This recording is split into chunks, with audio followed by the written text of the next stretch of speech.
So earlier this morning, when I got to work, I was dancing and my coworker saw me. She was laughing and she thought that it was pretty cool, I let her know that I was dancing so I can warm up. And all of a sudden, my assistant manager said to me, "Keith, I don't know how you do it, but it seems like you're always happy, always in a good mood. You never have any issues, never have anything wrong."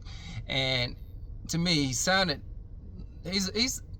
tone was sarcastic, and you got to know him to know why I say that. But I share with him, it's because I'm intentional.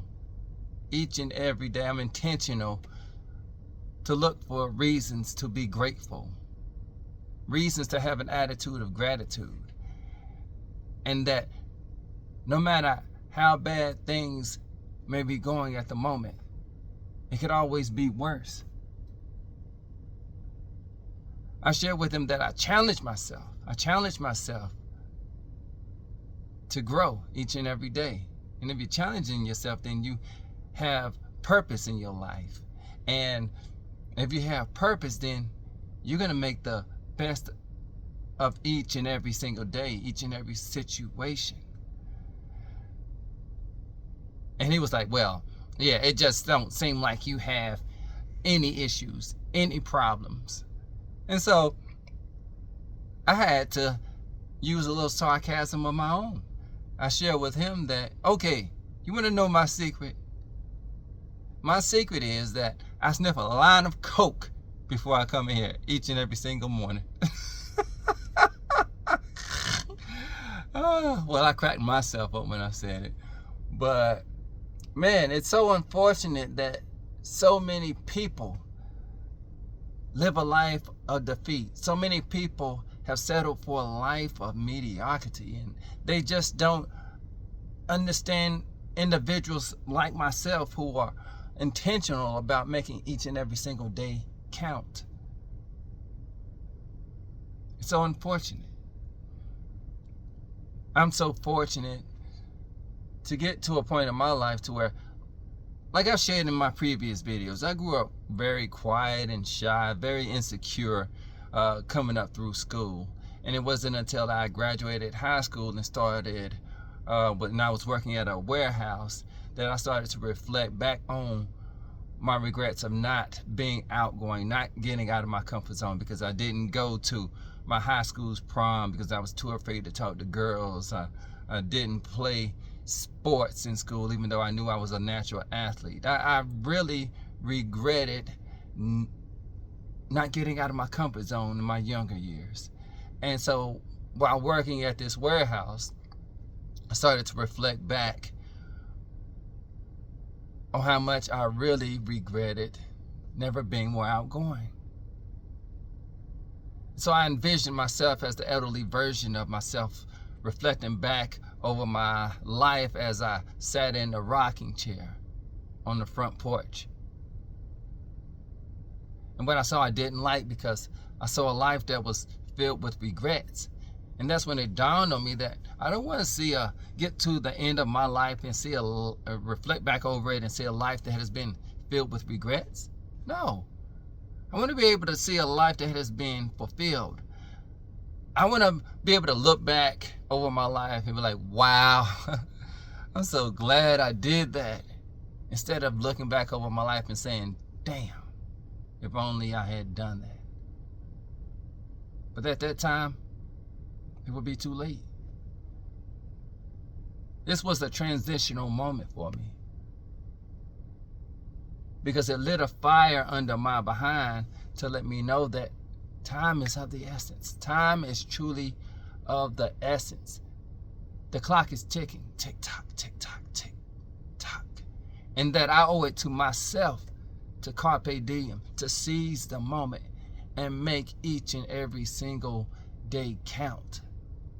It's so unfortunate that many people will never come to this realization. Many people will never get to a point in their life to where they envision the elderly version of themselves reflecting back over their lives and seeing a life that has been filled with regrets. And if they do, then they most likely won't have, figuratively speaking, have the light, have a fire lit underneath their behinds in order for them to get up and change their way of being, you know, take on change their lifestyle. I'm just fortunate enough to the point to where I realized that it was up to me to make a change in my life, and I took the initiative to do something about it. You know, so many people wake up each and every single day of their lives only looking to get through the day, never looking to get anything out of the day. And it's so unfortunate. I have another coworker, and it's like, other than greeting her in the morning time, she really don't want nothing to nothing more to say to you. You know, she just wants to say hello or say goodbye and let that be that. But, you know,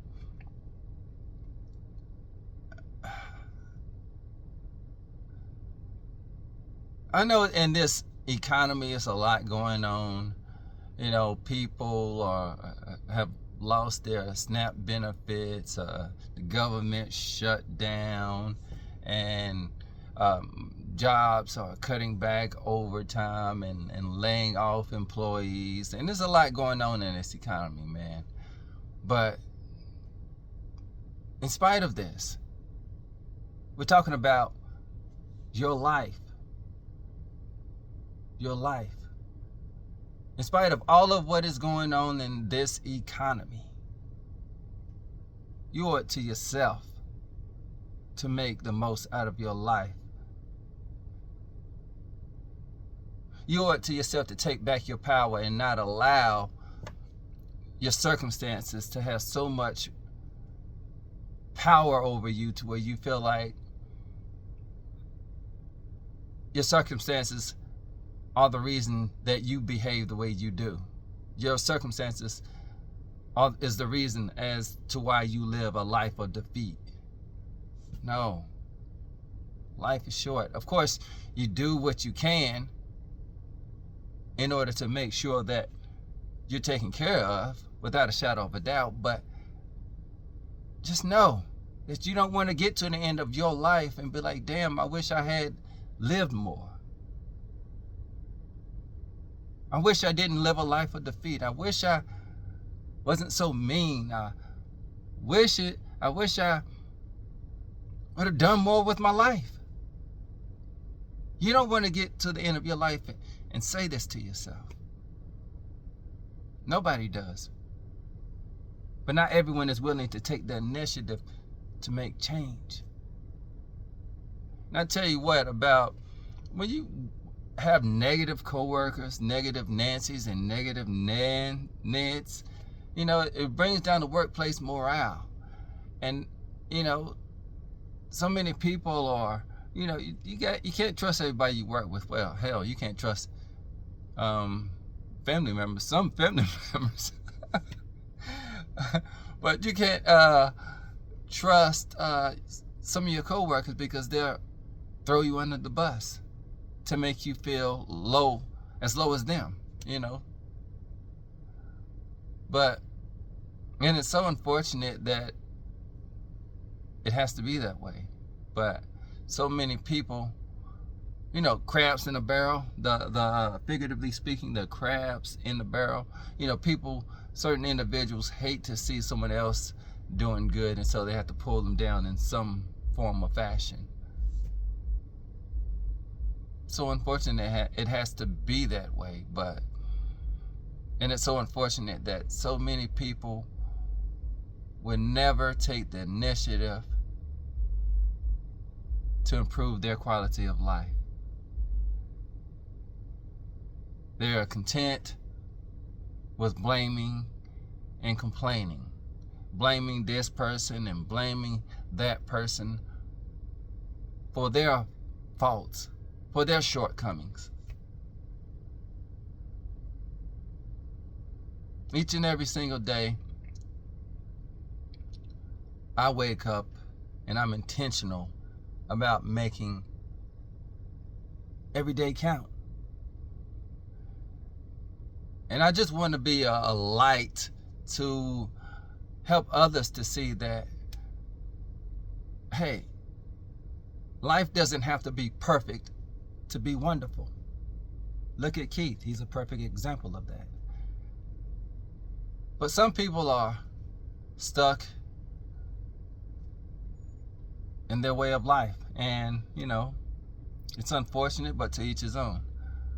But as for me, no.